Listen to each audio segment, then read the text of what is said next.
8장 1절부터 15절까지 말씀을 공독하겠습니다. 여호와께서 마므레의 상수리 나무들이 있는 곳에서 아브라함에게 나타나시니라. 날이 뜨거울 때에 그가 장막문에 앉아 있다가 눈을 들어본 즉 사람 셋이 맞은편에 서 있는지라. 그가 그들을 보지 않고 장막문에서 달려나가 영접하여 몸을 땅에 굽혀 이르되 내 주여 내가 주께 은혜를 입었사오면 원하건대 종을 떠나야 지나가지 마옵시옵고 물을 조금 가져오게 하사 당신들의 발을 씻으시고 나무 아래에서 씻어서 내가 떡을 조금 가져오리니 당신들의 마음을 상쾌하게 하신 후에 지나가소서. 당신들이 종에게 오셨음이니이다. 그들이 이르되 내 말대로 그리하라. 아브라함이 급히 장막으로 가서 사라에게 이르되 속히 고운 겉의 쌀을 가져다가 반죽하여 떡을 만들라 하고 아브라함이 또 가축대에 있는 곳으로 달려가서 기름지고 좋은 송아지를 잡아 하인에게 주니 그가 급히 요리한지라. 아브라함이 엉킨 젖과 우유와 하인이 요리한 송아지를 가져다가 그들 앞에 차려놓고 나무 아래에 모셔 소매 그들이 먹으니라. 그들이 아브라함에게 이르되 내 아내 사라가 어디 있느냐. 대답하되 장막에 있나이다. 그가 이르되 내년 이맘때 내가 반드시 내게로 돌아오리니 내 아내 사라에게 아들이 있으리라 하시니 사라가 그 뒤 장막문에서 들어오더라. 아브라함과 사라가 나이가 많아 늙었고 사라에게는 여성의 생리가 끊어졌는지라. 사라가 속으로 웃고 이르되 내가 노쇠하였고 내 주인도 늙었으니 내가 무슨 즐거움이 있으리요. 여호와께서 아브라함에게 이르시되 사라가 왜 웃으며 이르기를 내가 늙었거늘 어떻게 아들을 낳으려 하느냐. 여호와께서 능하지 못한 일이 있겠느냐. 기한 이를 때에 내가 내게로 돌아오리니 사라에게 아들이 있으리라. 사라가 두려워서 부인하여 이르되 내가 웃지 아니하였나이다. 이르시되 아니라 내가 웃었느니라. 아멘. 창세기 17장에 하나님이 아브라함에게 이스마엘이 아니라 사라가 아들을 낳을 것이라 말씀하셨습니다. 아브라함이 100세가 되었고 사라가 90세가 되었습니다. 이 말씀을 하셨을 때 아브라함이 아멘하고 받아들였으면 좋았을 텐데 아브라함의 반응은 하나님 내게 이스마엘이 있는데 내가 나이 들었고 사라도 나이가 들어서 무슨 아들입니까? 그냥 이스마엘만 하나님 앞에 잘 살면 좋겠습니다 라고 말을 했습니다. 그러나 하나님은 아브라함에 다시 한번 약속을 확인하게 해주시고 그 약속에 대해서 아브라함의 이름을 바꿔주시죠. 아브라함을 아브라함으로, 사례를 사라라고 바꿔주시면서 또 하나 반드시 하나님이 이 약속을 이룰 건데 그 징표로 이제 아브라함과 그의 가족과 그리고 거기 있는 모든 사람들에게 할례를 행하라고 말씀하셨고 아브라함은 순종합니다. 그리고 오늘 18장에 하나님께서 아브라함을 찾아오십니다. 하나님 아브라함을 찾아오실 때 특별히 이 사자들은 소돔과 고모라의 멸망을 선포하는 길에 아브라함을 찾아오셨지요. 이 천사들이 아브라함을 찾아왔는데 이 아브라함을 통해서 이 19장의 사건을 통해서 아브라함을 통해 하나님이 다시 한번 아들을 주고 그 아들을 통해서 이루실 하나님의 나라가 무엇인지를 우리에게 보여주고 있는 것이지요. 오늘 보면 참 이상한 모습으로 흔하지 않은 모습으로 하나님이 아브라함을 찾아오시지요. 어떤 모습으로 찾아옵니까? 나그네의 모습으로 찾아옵니다. 아브라함이 마므리 상수리 나무에 앉아 있는데 세 사람이 특별히 날이 뜨거울 때에 눈을 들어보니까 세 사람이 맞은편에서 아브라함을 향해서 걸어오고 있습니다. 나그네의 모습으로 아브라함을 찾아오시는 것이죠. 날이 뜨거울 때 장막문에 앉아서 쉬는데 세 사람이 아브라함에게 다가오는 것을 보고 아브라함이 어떻게 하지요? 그들을 보자 달려나가서 영접하고 몸을 땅에 굽혀서 그냥 지나가지 마시고 우리 집에 와서 쉬었다 가라고 그들을 집으로 초대합니다. 그리고 급히 음식을 장만하지요. 아주 푸짐하게 장만합니다. 정성을 다해서 우리가 흔히 말하는 대로 상다리가 부러질 정도로 장만하지요. 자, 아브라함이 자신을 향해서 다가오는 세 사람, 우리는 아브라함에게 하나님이 나타났다, 여호와께서 오셨다라고 알고 있으니까 하나님이 찾아오셨네라고 우리는 이제 이 말씀을 받아들이는데, 아브라함이 처음 봤을 때 그 나그네가 하나님이다라고 알았을까요? 아마 하나님이라는 것을 알았다면 그는 이렇게 반응하지 않았을 것입니다. 하나님 앞에 어느 누구도 이런 반응을 할 수가 없겠지요. 두렵고 떨림으로 하나님 앞에, 하나님을 본 자는, 거룩한 하나님을 본 자는 죽을 수밖에 없으니까. 근데 하나님이 아브라함에게 나타나실 때 그 아브라함에게 어떤 소식을 전하기 위해 왔는데, 아브라함에게 특별한 모습으로 찾아오신 것이죠. 나그네와 같은 모습으로.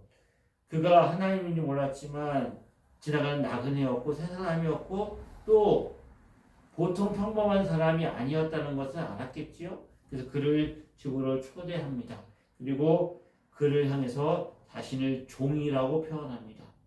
내가 주께 은혜를 입었사오면 원하건대 종을 떠나 지나가지 마옵소서. 어찌됐든지 간에 그렇게 찾아오실 때 하나님은 어떤 모습으로 아브라함이 대접할 수 있는, 아브라함이 무엇인가 대접할 수 있는 사람의 모습으로 찾아오시지요. 우리가 기대한 하나님의 모습, 영광스러운 모습, 마치 변화산에서 예수님이 변형되었던 그 모습이든지, 모세가 그 시내산에서 보았던 영광스러운 하나님의 모습, 그가 하나님의 영광을 볼 수 없어서 지나가는 뒷모습만 보았지만 그의 얼굴이 쫙 변화되었잖아요. 그런 모습이 아니라 지나가는 나그네의 모습으로 찾아오십니다. 하나님 우리의 삶을 찾아오십니다.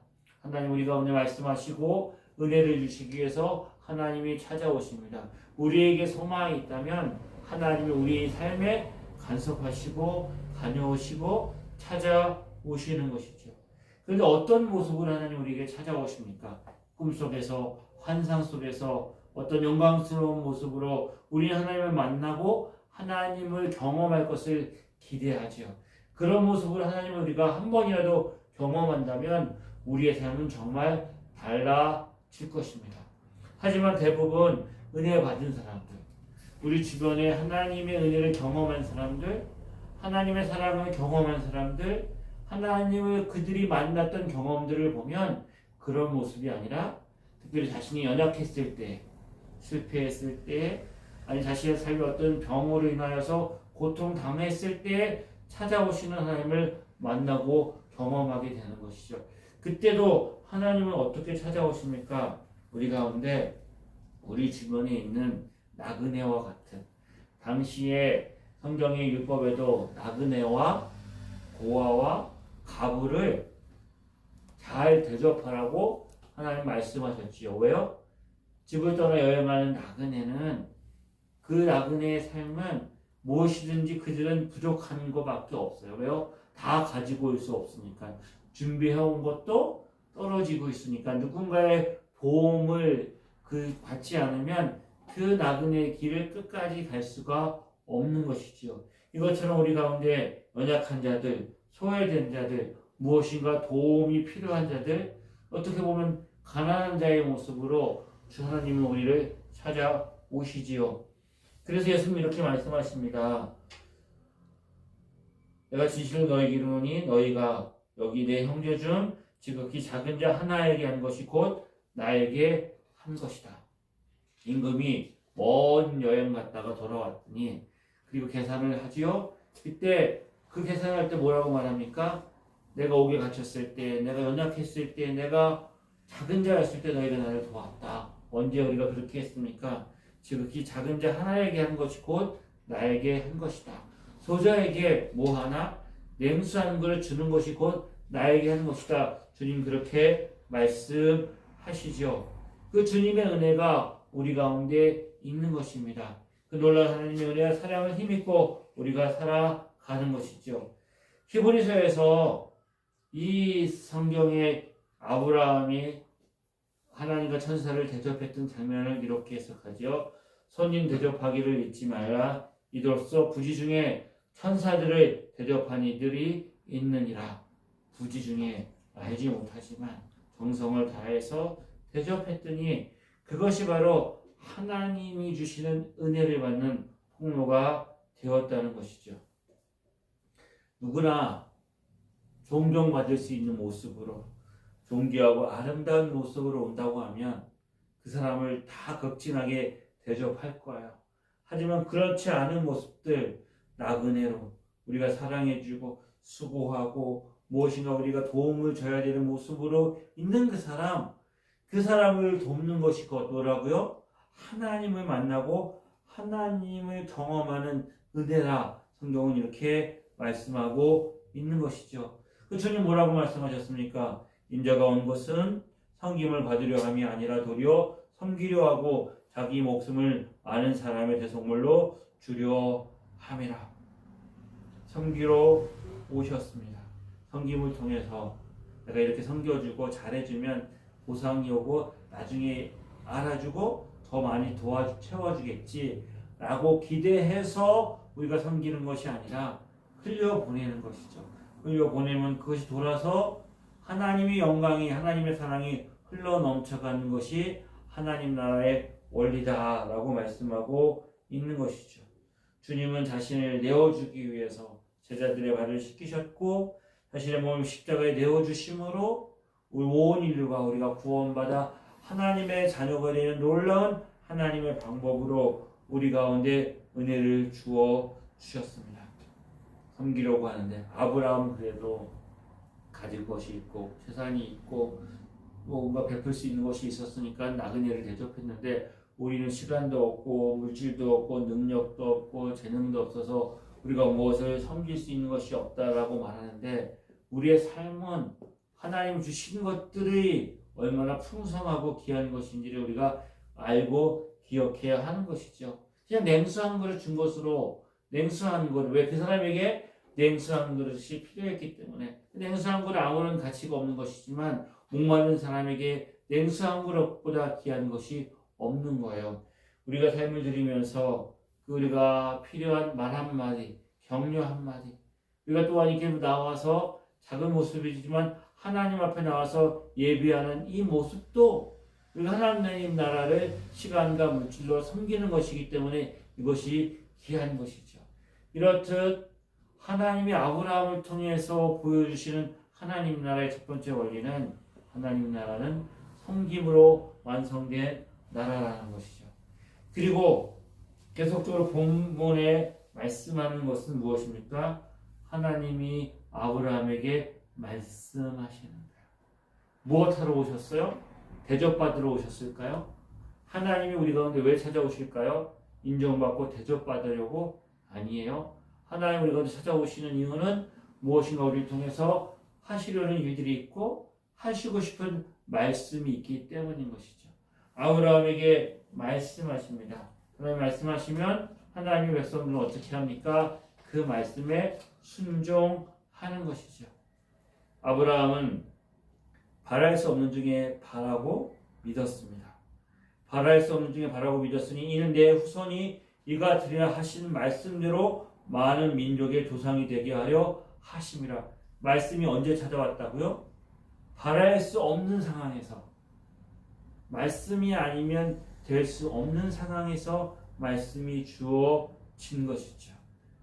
말씀이 아니면 전혀 아무것도 기대할 수 없는 그 순간, 바랄 수 없는 중에 바라고 믿었던 이유가 뭐라고요? 말씀하셨기 때문입니다. 아브라함이 창세기 17장에 보면 하나님을 만나고 그 이름을 바꿔주었습니다. 아브라함에서 아브라함. 그리고 사라의 이름을 사라로 바꿔주었어요. 근데 그 자리에 사라가 없었어요. 그래서 이제 하나님이 그 말씀을 듣고 난 다음에 장막에 있는 사라를 찾아갑니다. 뭐라고 말씀하셨을까요? 하나님이 나에게 오늘 말씀을 주셨어. 하나님이 이스마엘이 아니라 사라 당신이 아들을 낳아서 우리가 하나님이 주시는 그 약속이 성취되어지고 이루어 주실 것이라고 또 한 번 말씀하셨어. 그리고 이제는 이름도 바꿔주셨는데 내 이름은 아브라함이 아니라 아브라함이고 당신의 이름은 사레가 아니고 사라야. 그냥 어머니가 아니라 모든 민족의 어머니라고 바꿔주셨어. 그 말씀을 들었을 때에 사라는 어떻게 반응했을까요? 아멘. 그래 하나님께서 나에게 다시 한번 소망을 주셔서 나로 하여금 아들을 낳을 수 있게 해주셨을 거야 라고 그 소망을 붙들고 그렇게 믿음으로 반응했을까요? 그렇게 믿음으로 반응했다면 오늘 말씀에 그 하나님의 사자가 아브라함에게 말했을 때에 어쨌다고 장막에서 그 얘기를 듣고 웃었지요. 아브라함도 나이가 많고 사라 나도 나이가 많고 내가 이미 생리가 끊긴 지 오래됐는데 어떻게 아들을 낳을 수 있었을까? 사라가 웃었습니다. 내가 늙었거늘 어떻게 아들을 낳으리요? 사라가 웃는 것은 너무나 당연한 반응입니다. 내 몸을 내가 아니까. 그런데 하나님께서 사라에게 말씀하시지요. 여호와께 능하지 못한 일이 없다. 아브라함이 하나님 앞에 믿음으로 반응한 것과 그것을 사라에게 말했더니 사라도 똑같이 믿음으로 반응하느냐 안 하느냐는 것은 사라의 문제지 아브라함이 어떻게 할 수 없는 거예요. 특별히 하나님의 사자가 하나님이 이 아브라함의 집에 찾아오신 목적, 그것은 어떻게 보면 아직까지 그 가정에 아들을 주어야 되는데 이제 아들을 이제 낳게 하실 거예요. 하나님의 계획의 때가 되었고 이제 하나님이 잉태하게 되는 그 때가 온 거예요. 근데 그 약속은 누구를 통해서? 아브라함을 통해서, 특별히 사라의 몸을 통해서 이루어지는 일이에요. 근데 이 일을 사라가 믿음으로 받아들이고 그것을 믿음으로 확인하고 그래서 그 결과로 그의 믿음의 자녀가 태어나는 것이 이루어져야지. 사라는 믿음도 없는데, 사라는 그 믿음을 받을 준비가 되어져 있지도 않은데 어느 날 갑자기 그에게 아들이 주어졌다. 아, 놀라운 일이 벌어졌다라고 말하면 물론 그제서야라도 그때라도 아, 정말 하나님의 약속대로 나에게 이 믿음의 사건이 일어났구나 라고 받아들이지만 그 사라의 마음이 어땠을까? 그가 불신앙의 상태에서 하나님의 약속을 받아들이지 못하는 상태에서 그의 일이 일어난다고 하면 그 일을 받아들이는 사라의 마음이 온전하게 그 약속의 말씀을 받아들일 수 있었을까?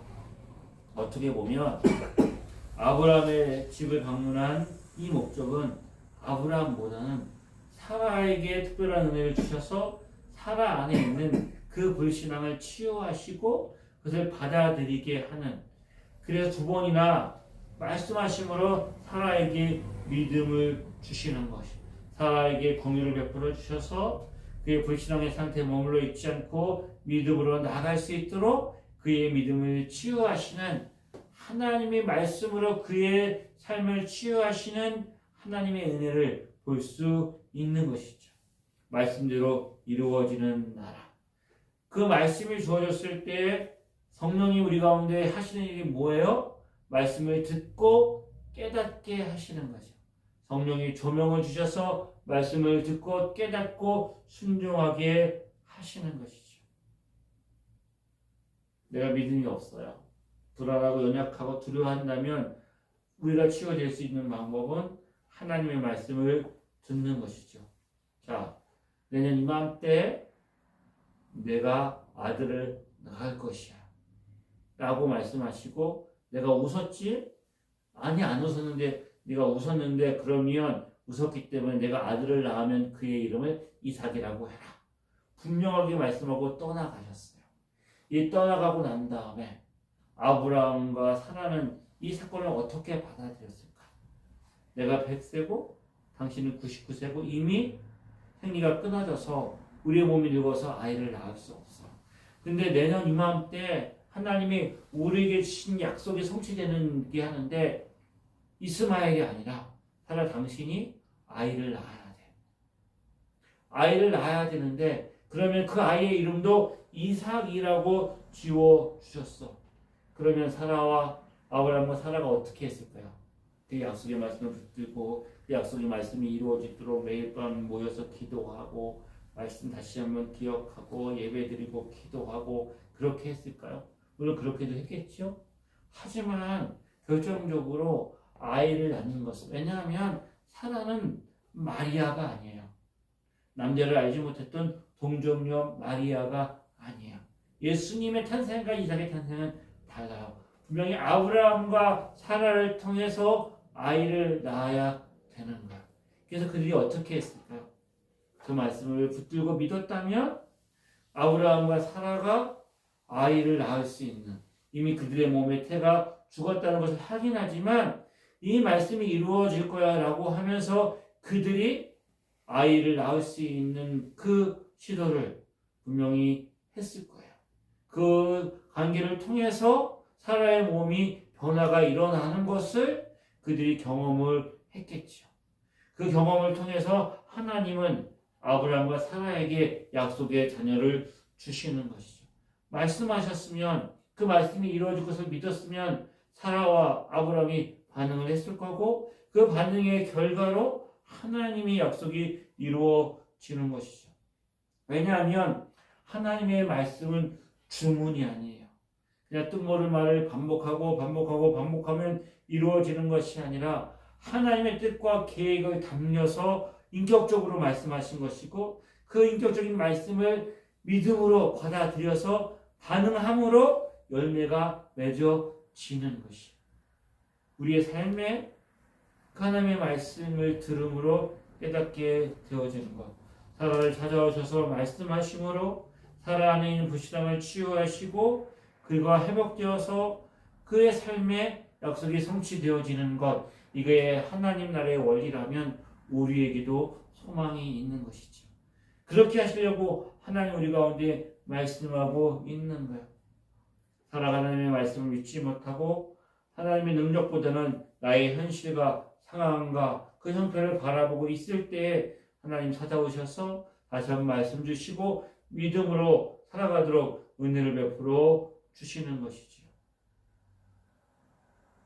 사라보다 더 상황이 안 좋았던 마리아, 남자를 알지 못하지만 그 일이 어떻게 일어날까라고 말씀할 때 천사가 뭐라고 말씀하세요? 성령이 내게 임하고 지극히 높으신 능력이 너를 덮으리니 이런 걸 아실 바 거룩한 이는 하나님의 아들이라 일컬어지리라. 되죠? 하나님의 말씀은 능하지 못함이 없느니라. 마리아가 이르되 주여 여종이 오니 말씀대로 내게 이루어지리라. 말씀대로 내게 이루어지리라. 이 말씀이 저와 여러분에게 놀라운 고백이 되어지기를 원합니다. 아멘. 하나님 나라에서 중요한 것은 뭐예요?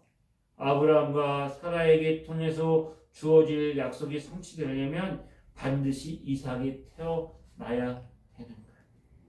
그것도 사람의 능력으로 할 수 없는 100세 90세가 되었을 때 하나님이 그에 막힌 태를 여셔서 아들을 주시는 하나님의 약속이 성취되어지는 방법으로 이삭을 주시는 것이죠. 그 이삭을 통하여서 하나님 나라가 이 땅에 시작되어지는 것을 이제 하나님의 약속이 성취되어지는 과정이 시작되어지는 거예요. 누가요? 아들이 와야 되는 거예요. 아들이 주어져야 시작되는 거예요. 이 땅에 하나님 나라가 어떻게 시작되어진다고요? 아들이 오셔야 되는 거예요. 누가? 예수 그리스도가 이 땅에 오심으로 하나님의 나라가 시작되는 거예요. 아멘. 하나님 나라가 어디 있다고요? 여기 있다 저기 있다 하지 말고 너희 안에 하나님 나라가 임하였다. 주님 말씀하셨어요. 왜? 예수님이 우리 가운데 오셨고 우리를 위해 십자가에 죽으시고 부활하심으로 성령님이 우리 안에 거하심으로 하나님의 나라가, 하나님이 다스리는 그 하나님의 나라가 우리 안에 있는 것이요.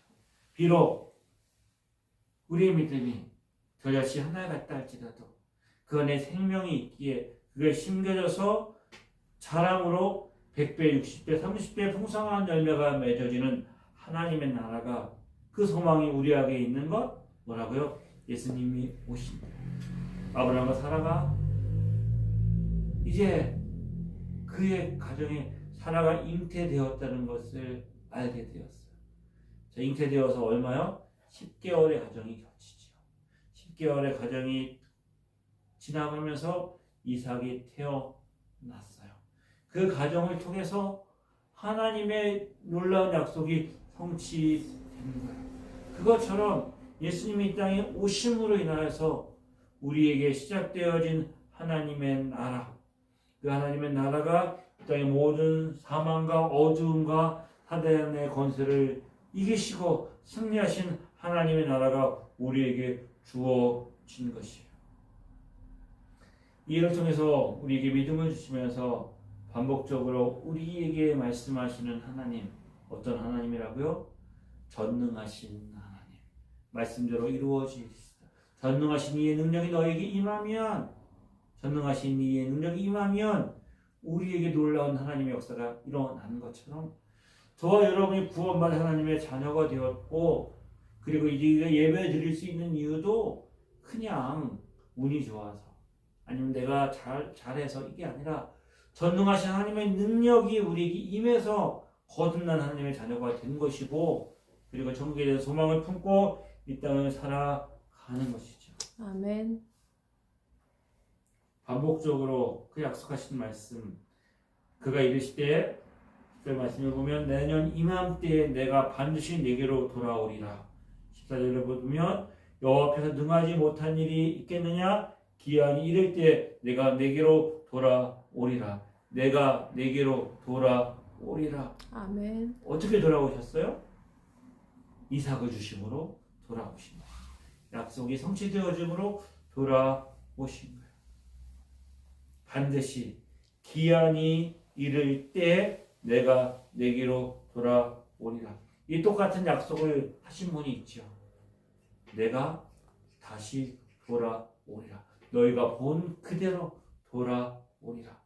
부활하신 승천하신 예수 그리스도께서 다시 돌아오시겠다고 약속하셨고, 그 약속의 말씀이 성취되어지기를 우리 소망하고 바라보고 기다리고 있는 것이죠. 아멘. 하나님이 아브라함과 사라를 긍휼히 여기셔서 그 가정 안에 있는 불실함과 연약함을 말씀으로 치유하시고 하나님의 약속이 성취되었듯이 우리 안에 불신함과 연약함과 여러 가지 환경의 어려움이 있음에도 불구하고 우리 안에 소망이 있는 것은 하나님의 약속의 말씀이 이미 우리에게 주어져 있기 때문인 거예요. 중요한 것은 그 약속의 말씀을 어떻게 우리가 아멘으로 받아들이고 그 말씀을 순종하며 우리의 걸음을 내딛는가.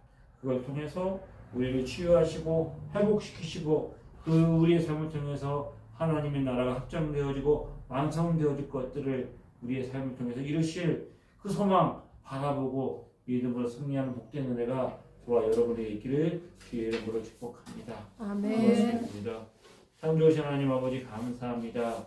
연약한 우리에게 믿음을 더하여 주시옵소서. 아멘. 아버지 하나님, 그 소망을 가지고 우리가 이 땅을 살아갈 때 우리 연약함을 치유하시고 우리의 불신함과 우리의 상처를 치유하시는 주님 바라보며 우리의 삶의 소망 끝까지 붙들고 한 걸음 한 걸음 주님 오실 그날까지 승리하게 하여 주옵소서. 아멘. 예수님의 이름으로 기도드립니다. 그리스도의 은혜와 하나님 아버지의 크신 사랑하심과 성령님의 인도하심이 믿음으로 주님 바라보고 승리하기를 소망하는 주의 자녀들 위해 지금부터 영원히 함께 하시기를 간절히 축원하옵나이다. 아멘.